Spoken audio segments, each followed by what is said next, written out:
Hello and welcome back to the Bird's Eye View podcast. We are here on Thursday, July 25th, and it is garage sale day. We are here to sell away all the pieces.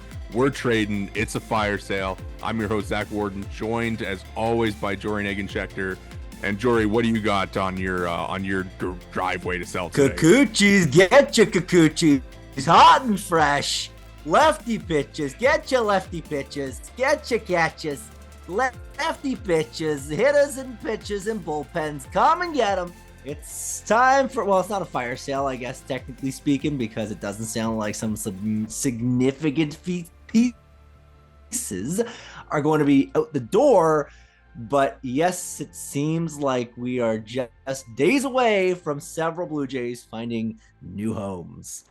Yes, the July 30th trade deadline, just 5 days away at this point, and the trade market has been mild, to put it lightly. There has been, I mean, there's been a couple deals, like smaller deals, but there hasn't been anything major yet. And I mean, that's kind of generally the case. But I think with so many teams like still in contention so far this year, that it might be a little bit of a quieter trade deadline, similar to something we saw last year. I mean, even last year, we saw Max Scherzer and Justin Verlander traded kind of leading up to the deadline, and then like on the day of the deadline, I don't recall there being like anything super major that went down. So we'll see how it goes. And as for the Blue Jays, I mean, they are going to be one of the most busy teams on the market.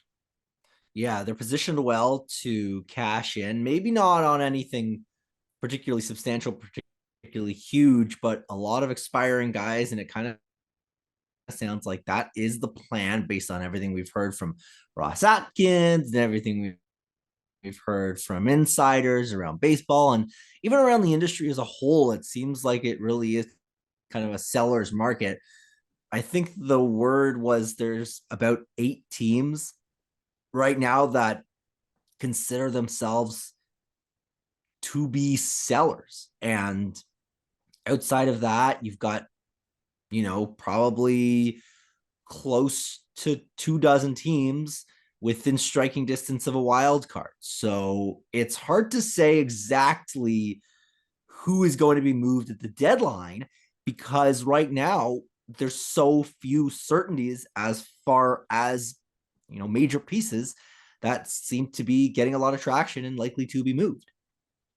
Yes, there are some players that we do know are very likely to be moved, and they are the pending free agents on the Toronto Blue Jays. What we're going to do today is we're going to kind of run through some of the potential trade chips on the Blue Jays and kind of give, some potential landing spots, maybe look at some other teams' farm systems. I mean, I don't think it's really worth digging into, other teams' 12th prospect to decide whether they're a good return or like an ideal package, because who knows what the Blue Jays will be looking for, what they will be prioritizing in these deals, and kind of who they'll be looking for. I think it's probably more worthwhile just kind of discussing like generally what type of player or what area that we believe the team should be moving in. But before we kind of get into that, I mean, we've kind of had the conversation a little bit about, 2025. What do you do with the Chris Bassett's, the Kevin Gossmans, the Vladimir Guerrero Juniors, kind of the guys with a couple years of control? We know they're going to sell the pending free agents, and sounds like they're holding on to anybody that has a contract for 2025 or is arbitration eligible in 2025. Has your stance on that is not what they should do changed at all? So here's where I'm at as far as 2025, because the team as constructed right now is not good enough to compete in 2025, especially given the strength of their division. Now that could obviously change. The Orioles aren't going anywhere, but the Yankees have Juan Soto as a pending free agent. They sound like they want to retain him, but who knows if that's actually going to happen. The Red Sox are kind of where the Blue Jays obviously want to be and have the pipeline coming up, but no such thing as any prospect, really. I mean, they have a really strong farm system, but you don't know if they're going to come up and immediately contribute. And, the Red Sox could very well come back to earth. And then, of course, you've got the Rays, who are likely to get healthier next year, likely to be better, but are still going to be coming from a place of around 500 ball and are going to have to make up some room. So I don't necessarily think it's the wisest decision to move forward with this core and run it back in 2025. I think I've been pretty vocal about that on the podcast. But I also think that there is a bit of an attitude around the team that there's just this desire to blow it up when there are clearly pieces that we've seen, especially in recent weeks, that are going to be positive contributors in 2025. I look at, Vladdy Guerrero has been incredible since basically the end of June, maybe slightly before then, been one of the most productive hitters in all of baseball. George Springer has gone from a potential contract dump to being really productive. And obviously, he will be a year older and a year worse, but at the same time, would seem to indicate that he does still have some stuff left in the tank. And it's not like he's turning 37, he's in his mid 30s. He is aging, but he's not necessarily in that Justin Turner range or Kevin Kiermaier range of the productivity just being a non-factor, right? So I think that and of course there's Bichette who's been hurt this year, and you would expect him to presumably regress positively next year. Ideally, as long as this isn't the Chris Bryantification of him. So I get where the Blue Jays are coming from in terms of the wanting to hold on for 2025, and I get why they're doing it. You look at a team like the St. Louis Cardinals. Last year they finished well below 500. And this year they're in the hunt for the NL Central. Now, mind you, it's the NL Central. It's not the AL East, but it's not unfathomable for this Blue Jays team, if they finish with 76, 78 wins, to come back the next year and be much better than they were, because that's just baseball. Yeah, I agree with that. The one thing I've been doing a lot of thinking about this, and I find it really difficult to punt on a season before it starts. And I know that maybe if I agree that if they run it back with the current roster, that it seems likely that they'll probably be in a similar spot to where they are this year. But, how much worse of a package are you going to get for Chris Bassett at next year's trade deadline to the one that you would get at this year's deadline? I don't think it's a substantial difference in the package, right? Like, yes, there is a difference, but I just think like they have a lot of veterans, and like they have guys who've been there, done that. And I know it's like it's unlikely, but it's just so tough to quit on a season when you have Vladimir Guerrero Jr. and Bo Bichette in the middle of your lineup with Kevin Gossman and Chris Bassett and Jose Barrios, and like guys who have good track records. And I know that they're getting older, and like this is kind of goes against like everything I've been saying, like whether it be, stuff that I've like said on the radio. Like, I mean, this is just totally the opposite of what I said. But the more that I think about it, I'm kind of like, well, it's yes, I understand the want to like blow it up, but one, like you mentioned, it's baseball. Anything can happen, right? Like there's a world where Vladimir Guerrero Jr.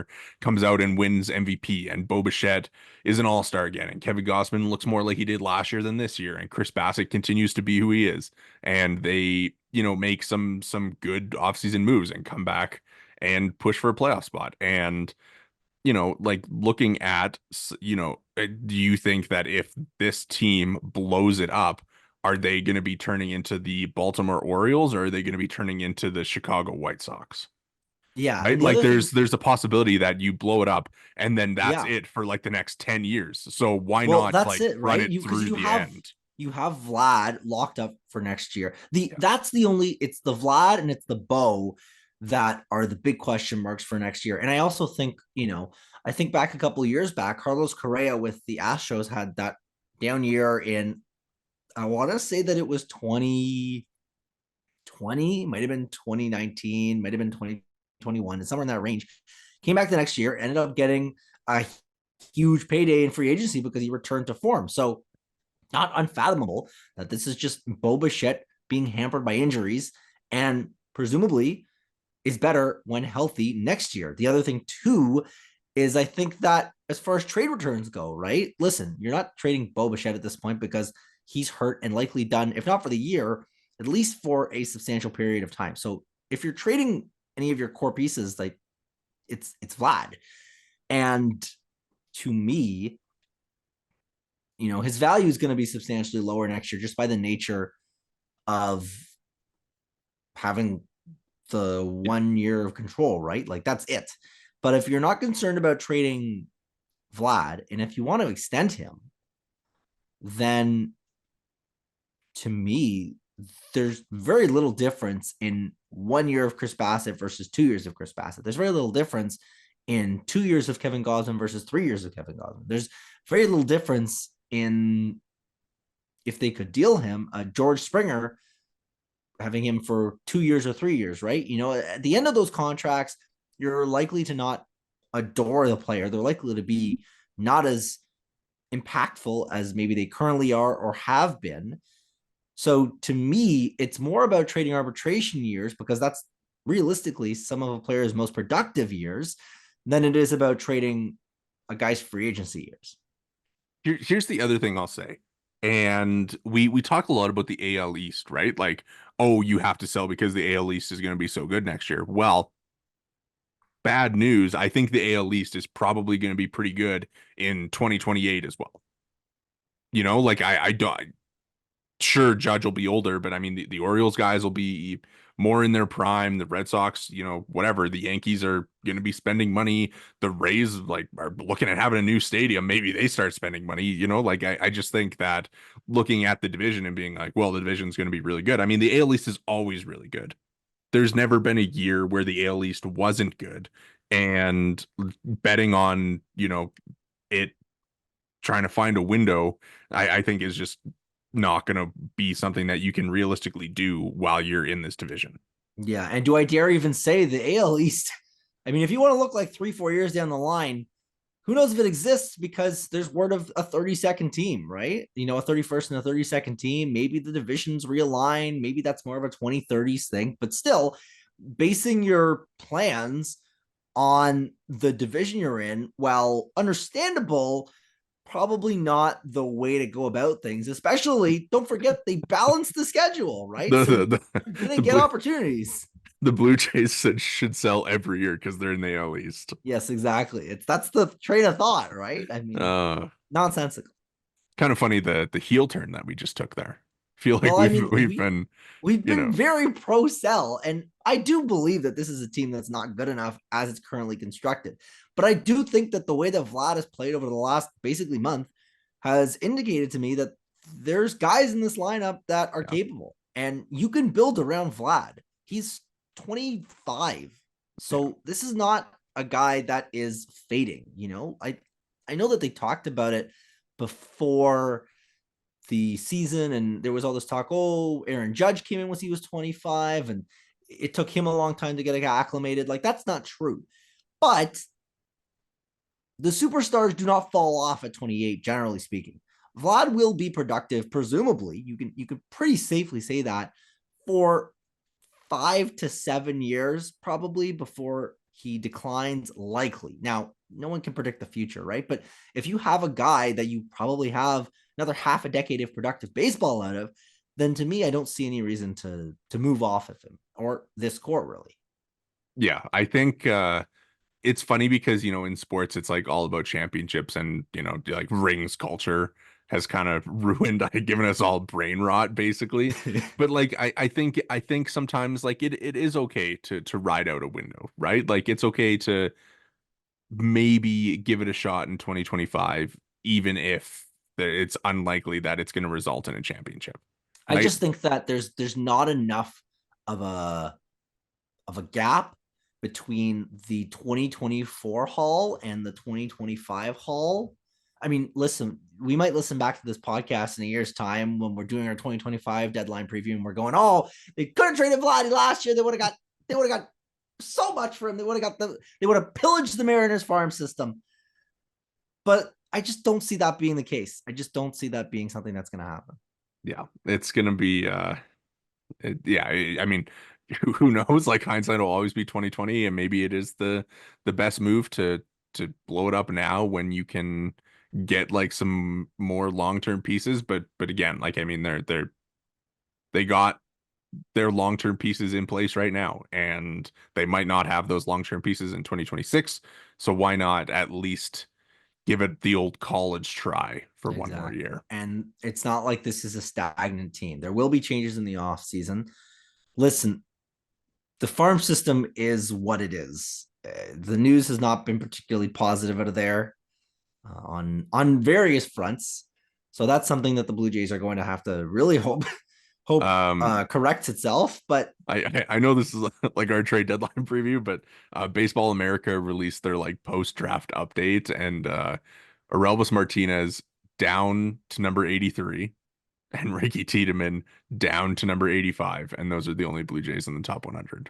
yeah, like I said, it's not a great situation as far as imminent help, but you're gonna have to find a way. And it's not only prospects, you're gonna be able to trade maybe roster pieces for other positions of strength. Maybe you look at trading a guy like a Dalton Varsho for pitching or something, right? I don't know. We're gonna see what happens, but I don't think anything should be off the table. No, for sure. All right.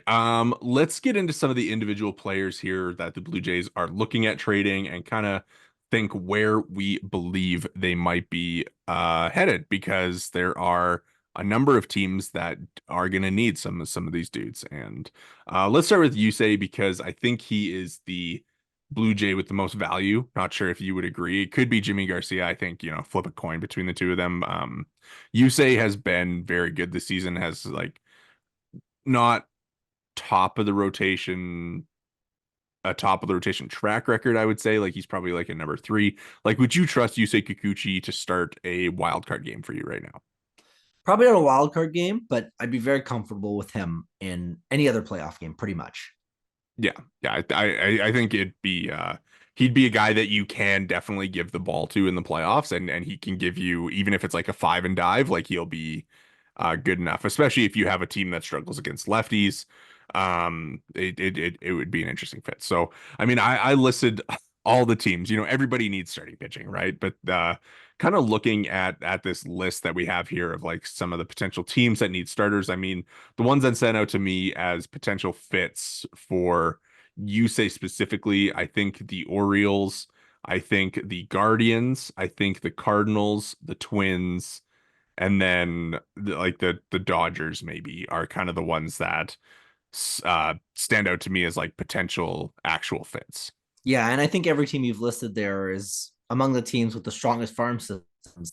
So you're likely to get something at least modestly valuable in exchange for him. I do think that the Blue Jays can get some decent return for him. I also don't hate the idea of maybe him and Jimmy Garcia being packaged Yeah. together. And I think you can get some real talented prospects. I think back to last trade deadline, and you look at Lucas Giolito being packaged with Reynaldo Lopez, and obviously Jimmy Garcia is not Reynaldo Lopez, especially the way that he's pitched this year. But the Angels ended up acquiring it was the or excuse me, it was the White Sox acquired the second and third best prospects, mind you, in a weak Angels farm system. Uh, there's unlikely to be that kind of return. You're not probably getting a top 100 for just one of those guys alone, but I wonder if you could maybe squeak out a back end, maybe a top 90 type guy for one of those two, or maybe I think back to when the Blue Jays dealt Marcus Stroman and Simeon Woods Richardson was maybe like a top 150 and was a guy that seemed destined with some helium to end up on a top 100 prospect list.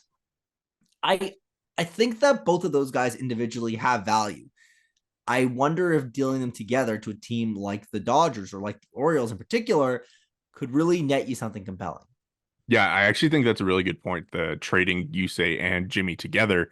Just looking at the Angels trade. I mean, they did get, the two of the top.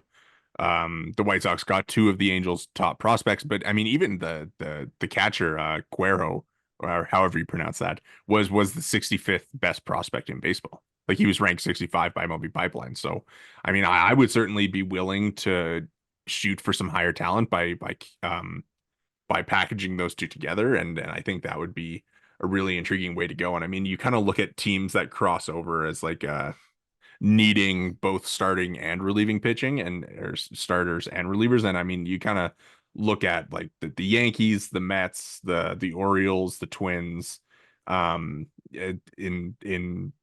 that kind of group, and the Padres, and just kind of thinking of like where those guys. I mean, I think the Orioles would be a Well, very that's good what fit, I but think. like, It's a very are natural fit, right? And how much are they willing to go in division? I wonder.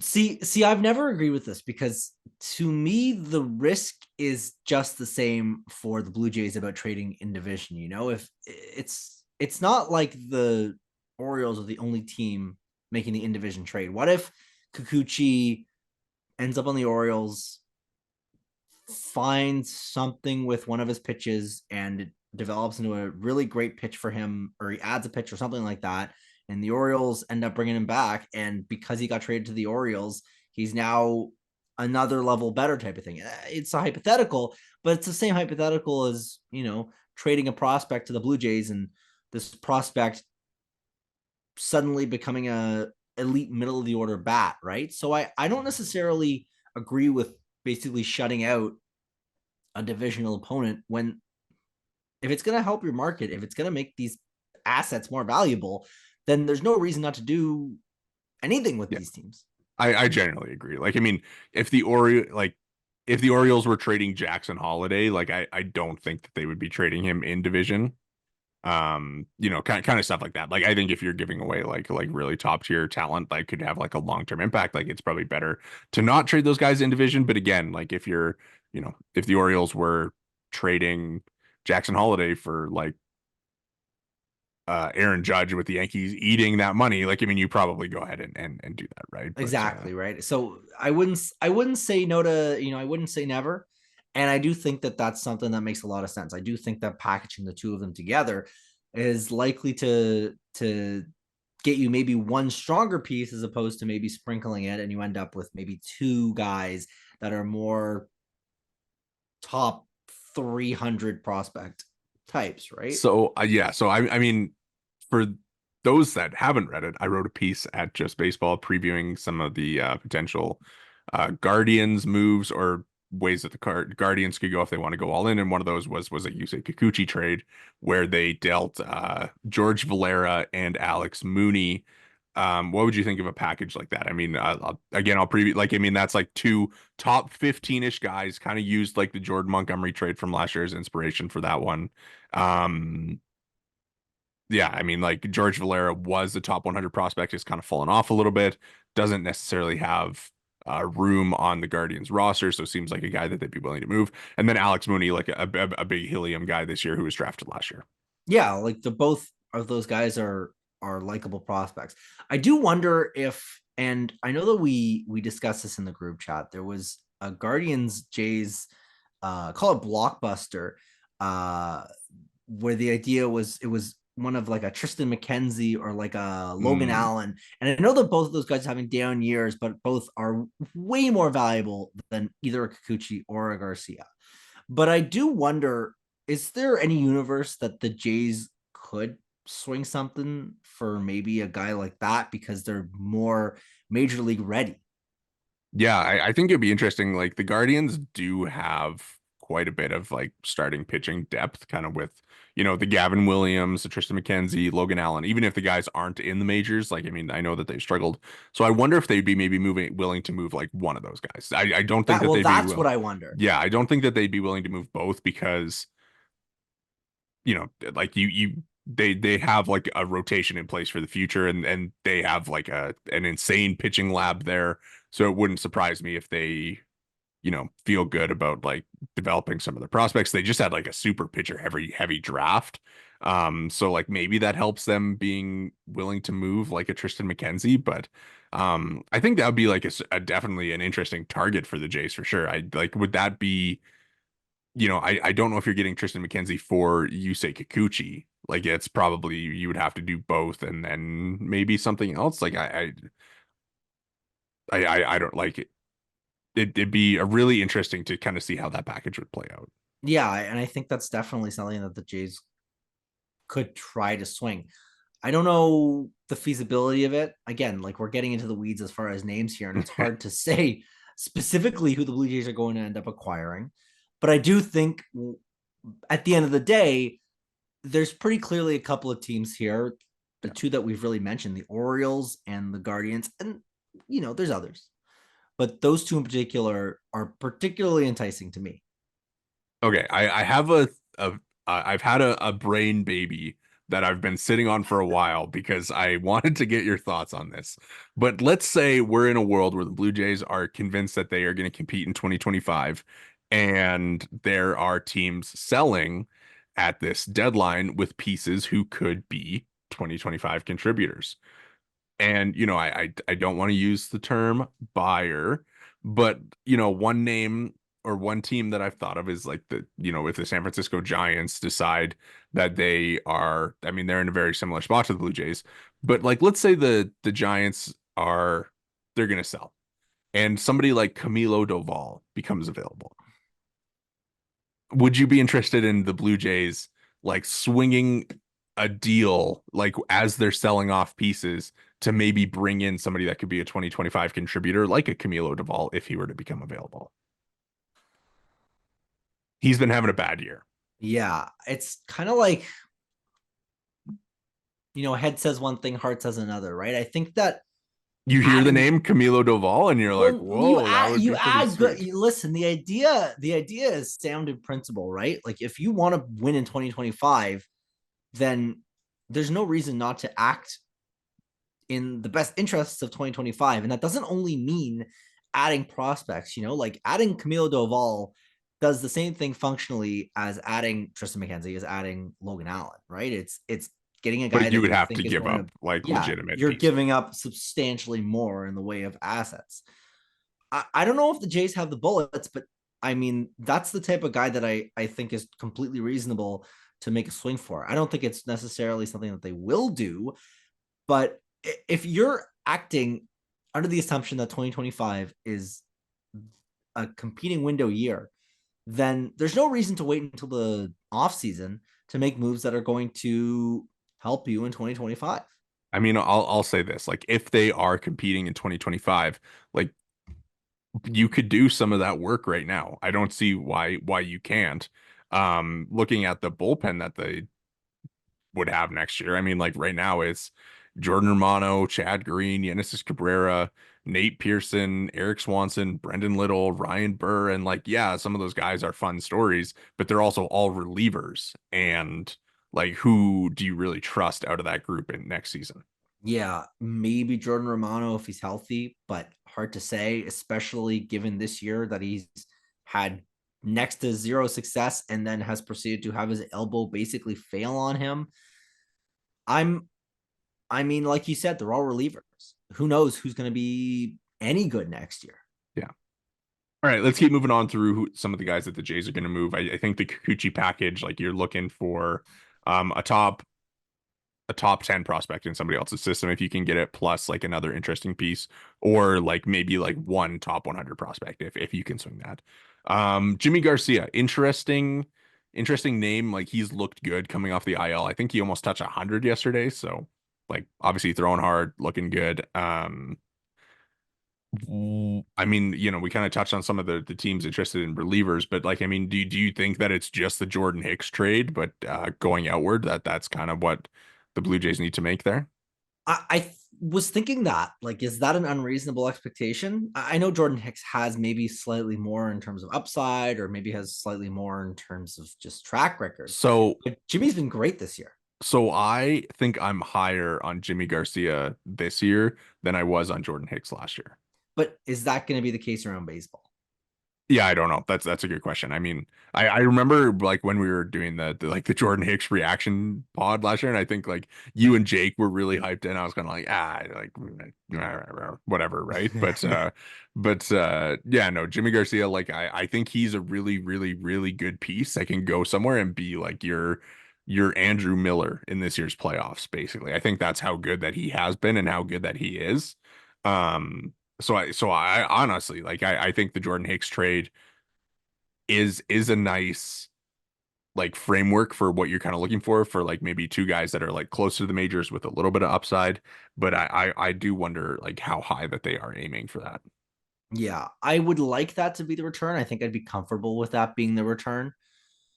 I just don't know that it's something that's going to happen. I just wonder if Jimmy's going to have that kind of value around Major League Baseball. Now, again, maybe it's a case also of this year being additional buyers that the price of a reliever just ends up going up because more teams are in the mix, right? Or maybe there's some teams that want a guy and not necessarily want a closer because they maybe have a closer, but they want Jimmy as a really solid seventh or eighth inning option, like you said, that is capable of closing games. Like to me, there's tons of value in Jimmy, but I just wonder how much value realistically 2 to 3 months of a reliever basically will have.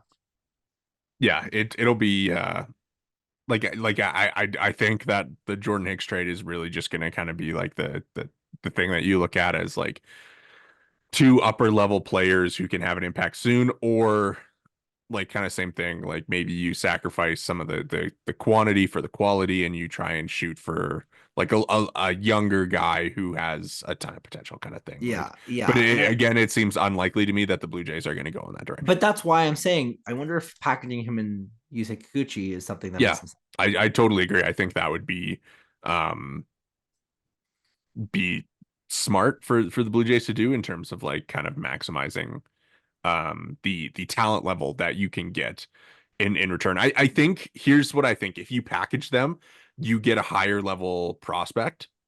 If you trade them separately, you get more prospects. So it's what you value really. And for the Yeah. Blue Jays, to me, I think that it's got to be because if you are going to compete in 2025, in theory, it's got to be a guy that's closer and better more than it's going to be an extra guy or two that's enable. Yeah. Yeah. I agree for sure.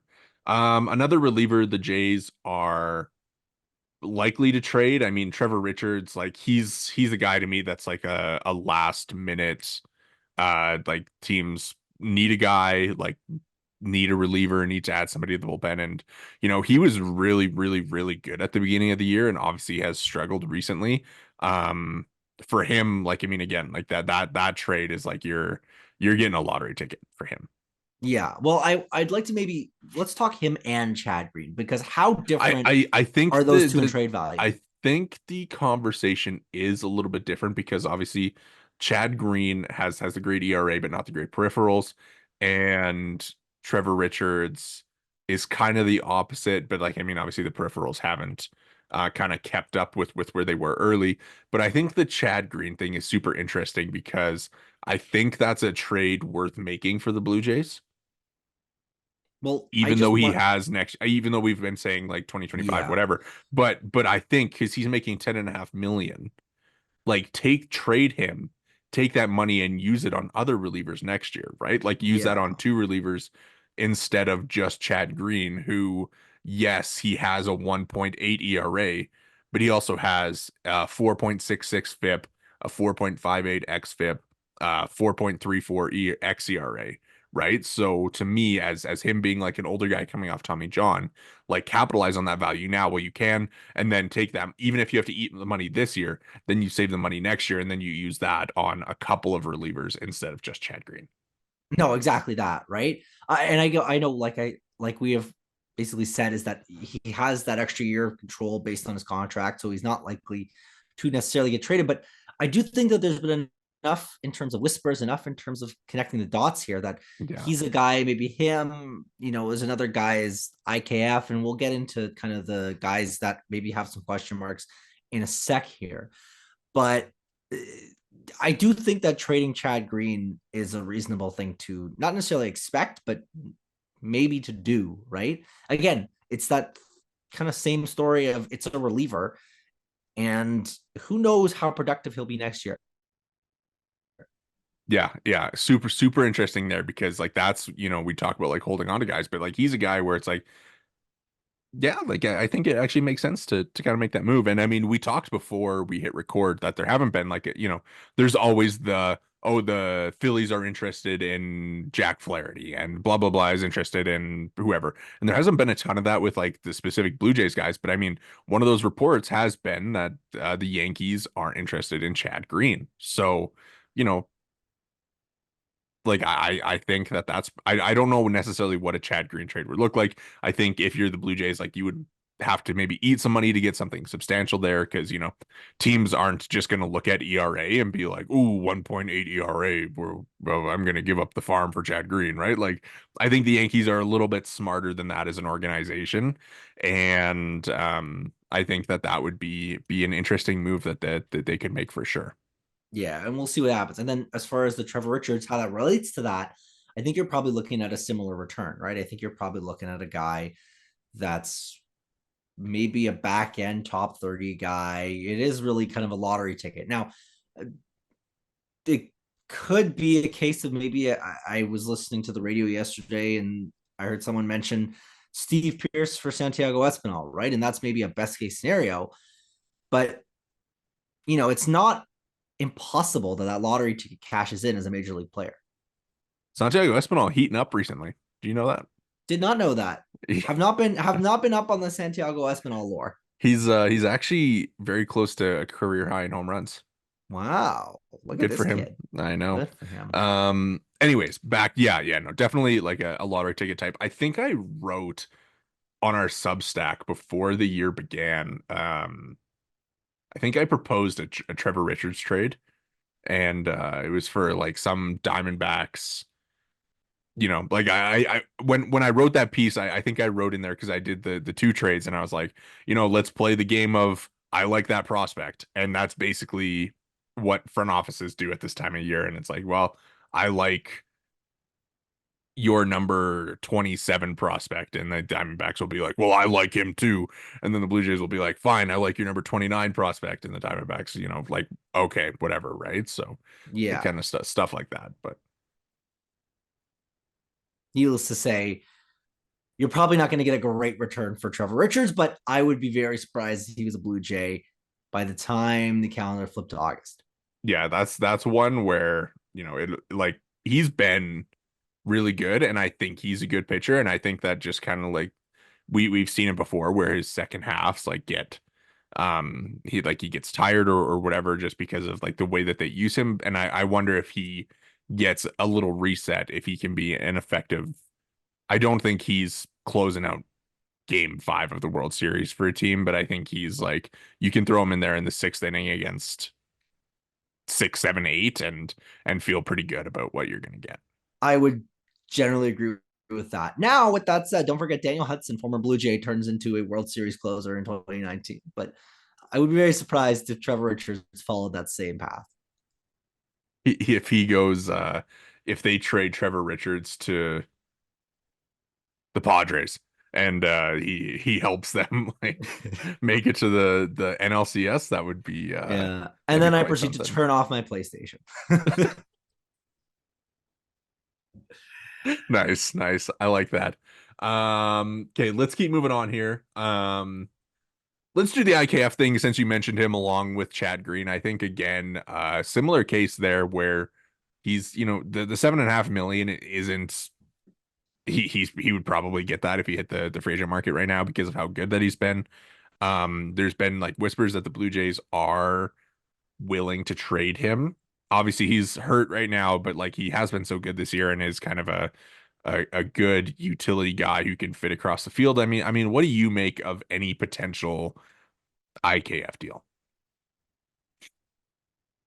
I I feel like he is the perfect guy for the 2025 Blue Jays. I think he's been really productive, and I've been a pretty big IKF fan relative to maybe where my expectations were coming into the year. I wouldn't make him untouchable because it's goodness gracious, it's Isaiah Kiner-Falefa. But I just feel like he's been everything the Blue Jays could have asked. He's been a Gold Glove level defender. The hitting has been good enough that he's basically been a 3 or 4 WAR guy, or at least pace wise has been that. So I don't think that trading him is necessarily a must. It's there's unlikely to be a situation where IKF ever has this much value, maybe ever again in his major league career. This is probably about as high as it's going to get. But unless you are blown away by a package, maybe not blown away, but unless you are enamored by a package in return for him, to me, I don't really see the downside in holding on to him. And even in a lot of respects, he's a guy that I feel like you could keep around, not necessarily in the long term, but even in the shorter window terms, is the guy that has value as a part of a major league roster that is, I think, hunting down World Series. Yeah, like if he's your 10th guy, you're probably thrilled, right? Like if he's, Yeah. but the problem is that for the Blue Jays, he's been like their number one guy at times, which was not ideal. But yeah, like I think you're spot on with saying that he'll never have more value than he does right now. I mean, he's got a 117 WRC plus, like you mentioned, he's like he was on pace to be like a 4 or 5 win player before getting hurt. He's hitting 292. He's striking out less than 14% of the time. He also doesn't really walk, but like I mean, looking, because some of the quality contact numbers, like they're kind of more in line with his career marks than the results have been. So I don't necessarily hate the idea of like looking at it and being like, well, is he going to be 2024 Isaiah Kiner-Falefa next season, or is he going to be the Isaiah Kiner-Falefa that he was for the rest of his career before arriving in Toronto? But don't And forget that there was that one year in New York that I feel like has totally warped the perception of him, because he can be like a Dalton Varsho type, a 90 WRC plus guy with elite defense, and still be a valuable part of your team. I don't disagree. But like I just like yes he's a valuable player and because he can play all over, but I just think that like if he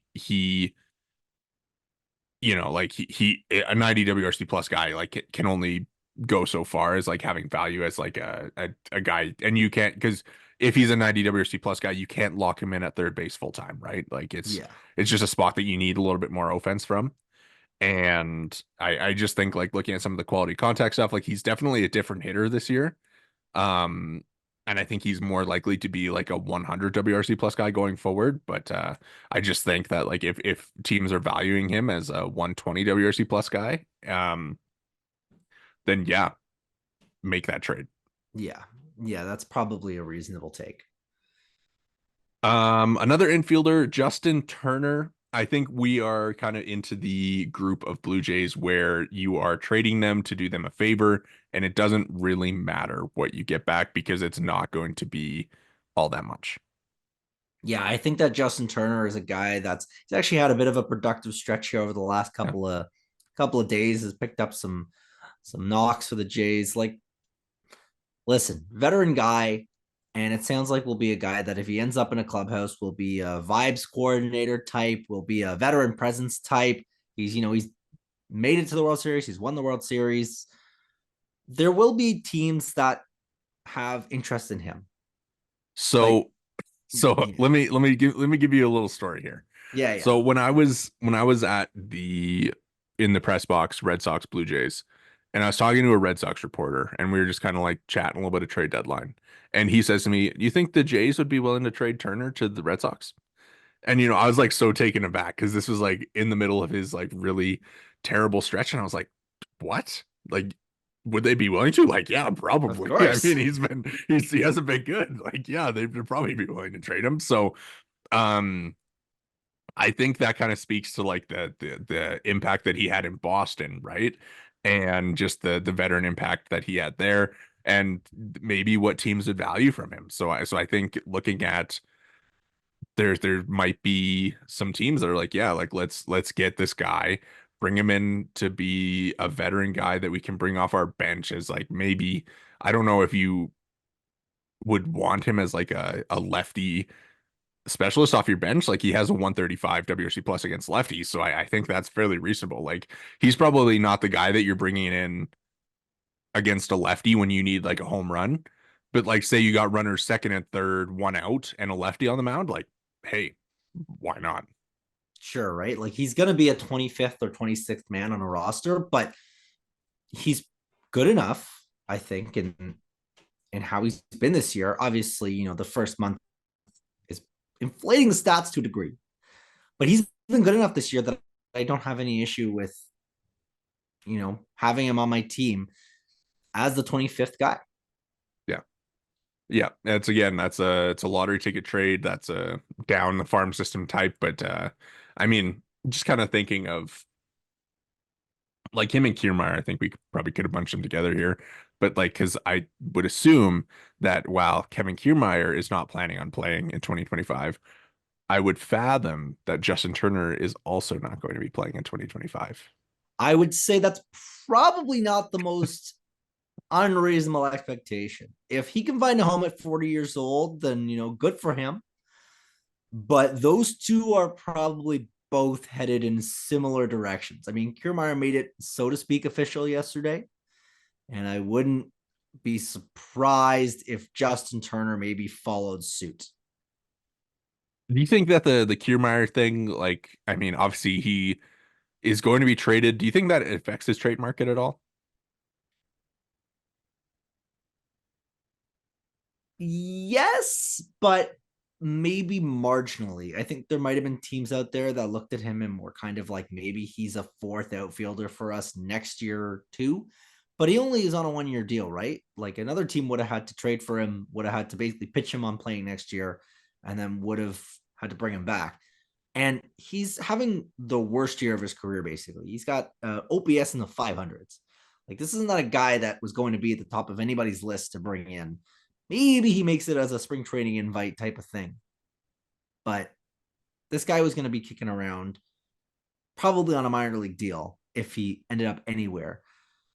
For him, the time is probably right to ultimately hang up the cleats. Yeah, listening to his post game like press conference yesterday or post game avail, whatever you want to call it.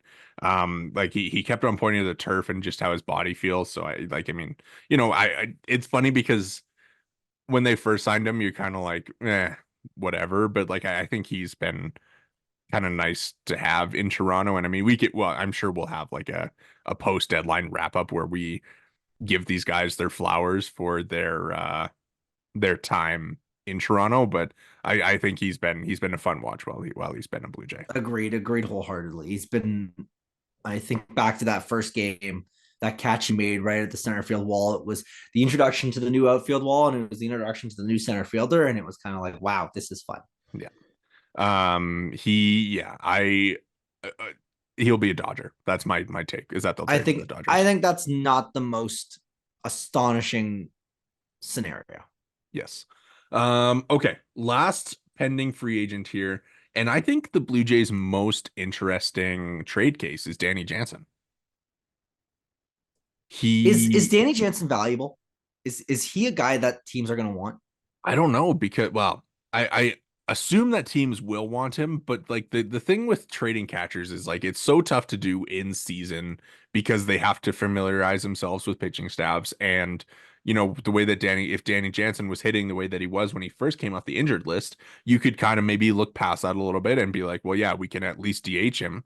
But the dude has a 95 WRC plus on the season now. And like What's his? I don't know if you're able to pull this up, but month by month, what are we looking at as far as his WRC plus goes? Because it's obviously was exceptional when he first came off the injured list. He was his OPS was over 1,000. Like he was raking, but yeah, the so fact that he's under 100 at this point. yeah, so March and April, 180 WRC plus, and that was 9 games. So like just as he's coming off there. And then in May it was 146. So like he was good for a while. And then June 22 WRC plus and July 44. And if you want the slash lines to go along with that, in June his slash line was 129, 225, 177.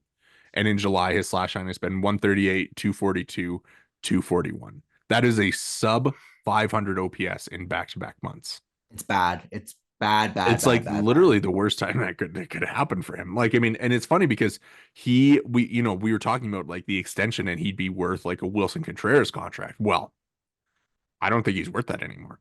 Probably out the window, right? This is a guy that I think has been really productive at times for the Blue Jays, but based on injuries, based on production, maybe you just bring him back. Maybe you just run it back with him. I mean, Like, it's does he might it's not even get a QO at this point.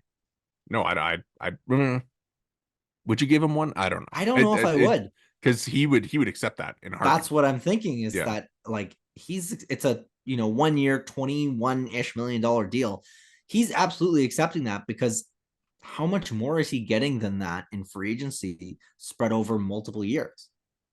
It's funny because we've seen the same story with him all the time, right? Where he gets hurt, comes back, absolutely lights the world on fire, and then cools down, and then gets hurt, and then comes back, lights the world on fire. Repeat, rinse, repeat, right? And now we've seen like this prolonged. He's actually been like he's been healthy since he came off the injured list. So like, we haven't been able to see him go through the cycle.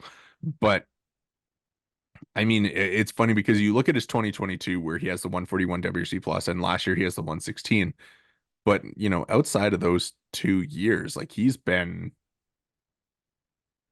like a below average hitter. So like, how much are you willing to trade for him if you're a contender? Like, I mean, there aren't really any contenders that one need catchers, and two, there aren't many contenders that are going to trade for a backup catcher who is is well regarded defensively, but is like probably more middle of the pack than he is elite defensively and can't hit. Yeah, I know. I don't think that he gets traded because I just don't think that he has any value at this point. Yeah. I think that there's not enough of a market for catchers. I mean, the one team that we've got in our rundown, the Cubs, has explicitly said we're selling, we're not buying. So forget Danny Jansen. Well, I think that would be like we have an extension in place with him.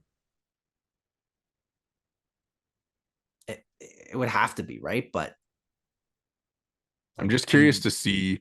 I'm just sorting all of teams in baseball by WAR from their catchers, and yeah, like the Cubs are 29th. Like they've just been their catchers have been so bad. Texas, I mean, I don't think Texas is trading for Danny Jansen. The Reds, yeah, the Red Sox, like they're probably pretty happy with what Connor Wong's been doing. Tampa Bay's not trading for Danny Jansen. Um, the Padres, like maybe could talk themselves into it, but they have Campisano, so I don't think that that's really a possibility. So I mean, like there's if there was like teams that needed catching, like I could see them talking themselves into Danny Jansen, but just the fact that there's a lack of teams that even need a catcher at this point, I just think like totally nukes his market at all. yeah, I have a hard time envisioning it. I just don't really see a universe where he has the value that makes it worthwhile for the Jays to punt on the catcher position for the next 2 months. And I don't really see the Blue Jays being able to find a return that makes trading him ultimately worth your time. I think it's kind of funny, like just the whole, we've talked a lot about the catching and where the catching has gone for the Blue Jays. Um, but at least like if you do keep them around and are able to negotiate a contract like that, kind of does save you from having to figure out your backup catcher next year because they realistically don't have much in the system as far as a replacement for Danny Jansen goes. And they just had a really catcher heavy draft and like undrafted free agent season, which I thought was really interesting that they went with so many catchers, but obviously they know that they got to replenish the system a little bit. So Yeah, no, for sure. And listen, like we talked about the QO thing too. Don't forget that eats a lot of the money in the offseason, right? So I don't even know what Dane Jansen's future holds. He'll find a home next year, but your guess is really as good as mine as far as exactly what that looks like. yeah, he'd probably love to get the qualifying offer and try and go at it again. 100%. And I don't know if I'm comfortable doing that if I'm the Blue Jays. Yeah, it'll be interesting to watch. I mean, like I could see him having like a little second half surge for sure. Remains to be I know seen. it's been bad. I know it's been bad, but seems like he is. I know I said like he had been a below average hitter, but like he seems like a good enough hitter to be able to figure it out for sure. Hard. Yeah, no, for sure. Okay. Um, Bassett and Gosman, we have them on the list here. I just think Gosman, I don't think he's getting traded. Bassett, there's been like I think the Athletics Caitlin McGrath wrote like her bold prediction for the deadline is that Bassett gets traded. So like I mean I think there's a world where it's possible, and like we're talking about Chad Green never having more value and IKF having never having more value. But I think that in those scenarios we would predict them being traded because they wouldn't be all that integral to the Blue Jays' success in 2025. Whereas I think Chris Bassett would be. It's the fact that he's a starting pitcher and the Jays just don't have enough of them that you need someone that's going to chew innings. And that is exactly what Chris Bassett does for you. He's one of the most productive players in all of Major League Baseball at doing exactly that. And the same goes in a lot of respects for Gosman, right? He's been injuries here and there, but by and large, he's a guy that goes deep into games and chews innings for you. I just don't see a universe, and we talked about this too off the top. Both of these guys are guys that are going to be roughly equivalent in value with one less year of team control based on their contracts. So I just don't really see a universe that trading either of them makes a ton of sense. Yeah, it'll be I would be pretty shocked if Gossman went, I would be very shocked. If Bassett went, I would also be pretty shocked. So Yeah, Gosman, I think in too many respects just has had too down of a year that there's there's no reason to trade him in in a lot of ways. Like he's a guy that at his best is a Cy Young candidate, as we've seen, but is really a top 15, top 20 pitcher in baseball when he's at his very best. And he just hasn't been at his very best this year. Bassett, the ceiling maybe isn't quite that. It's also, I believe, a year or two older than Gosman as well. But in my estimation, I just don't see that his value changes that dramatically. And in some respects, maybe it even is a little more intriguing because you're not locked into an additional year and having to pay him when next year's trade deadline rolls around if the Jays are not in contention. I think Gossman, like, I mean, if Gossman is 1 year of the pitcher that he was prior to 2024, like, I think 1 year of that Gossman is more valuable than 2 years of the Gossman that he has been this year, Pretty or much. 3 years of that. But as far as Bassett goes, like, I mean, I think his value, like, I mean, he's he's been just like so good recently that I think his value is like probably not going to be higher than it is right now because you never know with him, but or with pitchers in general, kind of what they're going to turn out to be. But I think he's just been kind of so steady and kind of continue that this season. So I think his value would never be higher than it is right now, but it also would be very important for the Blue Jays to have those innings in 2025 if they intend to compete. Yeah. On a scale of 1 to 10, if one is trading Ricky Tiedemann and 10 is trading Yusei Kikuchi, I put Chris Bassett nowhere above about a 4. Yeah. Yeah. Okay. Last one here. I mean, we'll do it quick. I don't think that there's gonna be, much conversation to be had about Vladimir Guerrero Jr. We have him on the list here. Um there's been reports the Mariners have been aggressive in pursuing Vladimir Guerrero Jr. What would it take for you to trade Vladdy? Multiple top 100 prospects. Not quite a Juan Soto level return because that is, you know, extremely unique, but it's going to be in that ballpark. If you are trading Vladimir Guerrero Jr. based on the way that he has basically, I don't want to say revived his career, but the resurgence that we've seen from him this season. He's back up to basically his 2022 numbers on the whole. And over the stretch, he's been like 2021 Vlad. He's got an OPS over 1,000. He's been among the most productive hitters in all of baseball, leads all of Major League Baseball in home runs since the end of June. Like, this guy is back by pretty much every metric. Capital B. Capital B back. You're not trading Vladimir Guerrero Jr. This is no longer Vladimir Arias. This is Vladimir Guerrero Jr., the Vladimir Guerrero Jr. You're not trading him unless you are getting franchise altering futures in return. Vlad is 25. There are guys on the MLB top 100 prospect list that are probably less than a year or less than 2 years younger than Vlad. He is young. This is not a guy that you are going to hunt down a trade for. Some other team's going to have to bang down the door to get Vladimir Guerrero Jr. And I just don't think that there is really any team, any match that makes sense for the Blue Jays if they're going to trade Vladdy. Yeah. All I'll say about it is it's time to extend him. Well, maybe not time to extend him, but like get it done in the offseason. Wholeheartedly agree. All right.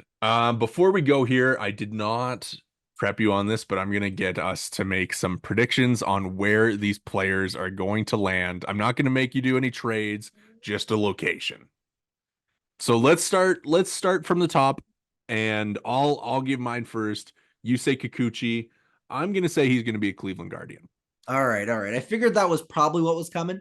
I'm thinking for him, it's really flip a coin, but I'm thinking it's got to be probably the Baltimore Orioles just based on their prospect depth and their need for starting pitching. Plus these reports, as we mentioned or we alluded to earlier, Garrett Crochet maybe not going to move. So if you're looking for a lefty starter, your only option might be Yusei Kikuchi. Yes. Would be very weird to see him in an Orioles jersey. A little strange, a little unsettling. Okay, Jimmy Garcia, I will go first once again. Um, I will say that he lands in Arizona. Okay. I'm thinking based on all the reports about this team sniffing around the Blue Jays and their desperate need, given the way that they have played since the middle of June, I think the Yankees are going to be all over Ooh. Jimmy Garcia. You think Jimmy Garcia, Chad Green package? I'm just saying, I think that makes some sense. Chad Green, I'll say I think Chad Green. Uh, do I think Chad Green does get traded? Ooh. I'll say yes. I'll say Chad Green gets traded and he goes to the Yankees. All right, just to be a contrarian, I'll say he's a Blue Jay He's after a the Blue trade Jay. deadline. I'll Okay. just be a contrarian, Okay. just so that we have something to compare notes on. Justin Turner, any thoughts? I'll make you go first here. All right, I mean, is the Red Sox too easy a pick? I feel like he's headed to maybe Los Angeles. Maybe he's their Kevin Biggio replacement because that experiment has not worked for them. Maybe he ends up in Boston. This is a guy that's going to end up on a team that is looking for either a veteran presence or maybe is interested in some familiarity. Maybe he ends up in like Arizona as again, that veteran presence on a young team. This is a guy that I think is likely going to get dealt somewhere that his age is going to be an asset. I agree with that. I generally agree. And I'm going to go with the team that does not need any veterans, but has been the second worst team in baseball against left-handed pitching by WRC Plus, and that is the St. Louis Cardinals. Compelling. I'm not sure if they would be interested in that, but seems like a team that certainly has a group of veterans. And what's another one? He would fit right in. He would fit right in. Okay, Trevor Richards. I'm going to toss out an old friend for them. I'm going to say the Milwaukee Brewers. I think that I know that their pitching has been really strong in a lot of respects, but I mean, we spoke with Joey and he kind of talked about the youth movement there, the hitting being a big part of also why they've been successful this year. And I think the familiarity and the pitching lab, and they've already added Aaron Savale. This is a team that's been in the hunt for some pitching. Seems like Trevor Richards might make some sense there.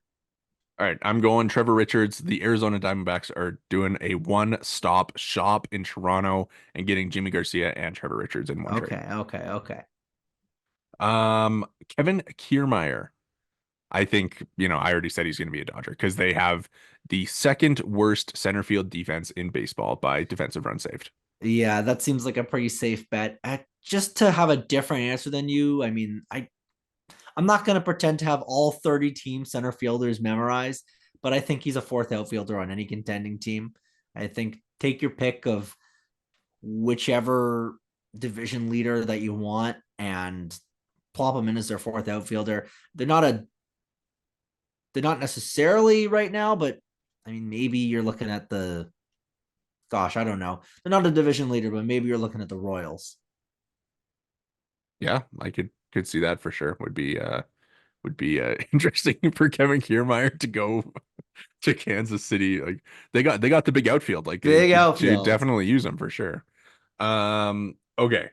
Isaiah Kiner-Falefa traded or no, and if so, where? I just don't see it. Frankly, I don't see it. I think that the Blue Jays targeted him. I think they value him, and I don't think he's a guy that ends up traded. I agree. I'm on the same page as you. He's a Toronto Blue Jay this year and next year. All right. Danny Jansen, skip past him. I don't know. If he gets traded, I will drink pickle juice on our next podcast. He is not going to get traded. Somebody clip that, please. Somebody, Yeah. somebody clip that. Hold us accountable. Jori's drinking pickle juice on the next pod. He will not be going Um, anywhere. I will not be drinking pickle juice, but unfortunately, I do agree. I think he will be a Blue Jay following the trade deadline. Yes. Okay. We'll combine them. Chris Bassett, Kevin Gossman. Nope, I don't see it. I just think Yeah. this team needs pitching too badly, and they're not going to be subtracting when they've already got, two questions now, given the recent news on Ricky Tiedemann on their 2025 rotation to go along with Alek Manoah, already likely to miss substantial parts of next season. I agree. Kevin Gossman, not traded. Chris Bassett, also unlikely to be traded, and I will say that he is not. But I will throw out a potential Chris Bassett prediction. If he does get traded, it's to the Atlanta Braves. Okay, I see it. Throwing darts. And I'm sure that we all know the answer to this one, but Vladimir Guerrero Jr. in 2026 will be a Toronto Blue Jay. I guess we'll see. We'll see. We'll see. That'll be a fun off-season conversation, I'm sure, when there'll be some more reports about Vladdy wanting to stay in Toronto but not getting a contract done. Yeah. Well, if it's anything like the last few off seasons, but I guess we'll see. We'll see. We'll see. It'll be yeah, God, it'll be certainly a time. It's been a season. The trade deadline cannot get here soon enough. It cannot. And they got some work to do. You have any last trade deadline thoughts, whether it's Blue Jays or non-Blue Jays related, before we run here? Last thoughts. I would keep an eye on the Baltimore Orioles just as a whole. I know we talked about Yusei Kikuchi. If they can pry Tarek Skubal out of the Tigers, that's a team that is serious. I know that we've had the conversation like in the group chat, but like, would you trade Jackson Holiday in a Tarek Skubal trade? It's so close. Like, I think you're probably like maybe, but I think it's so close. It's going to be one of the more intriguing ones. I think my general hot take of the deadline is that Jackson Holiday will be moved. But I think the only one that he can be moved for is Tarek Skubal. So generally the hot take is that Jackson Holiday is going to be traded for Tarek Skubal. And I think it's interesting. I know we got to run here quick. Ken Rosenthal had said that Corbin Burns will not be back in Baltimore next year, which I think is crazy for them to trade for him and then just let him walk when he, it's either going to be him or Tarek Skubal that wins the AL Cy Young. But I think if they know that Burns is gone, that they gotta make a move like that for somebody like Skubal. Absolutely. All right. Well, that is going to do it for us here today at the Bird's Eye View podcast. Thank you so much for listening. Make sure to drop a follow or a review wherever you get your pods. Make sure to like and subscribe on YouTube. You can find us there at the Bird's Eye View podcast. You can follow us all on Twitter. I'm at Worden_Zach. Jory is at J Negin-Shecter, and the pod is at BEV_pod. Thanks so much for listening and enjoy the deadline.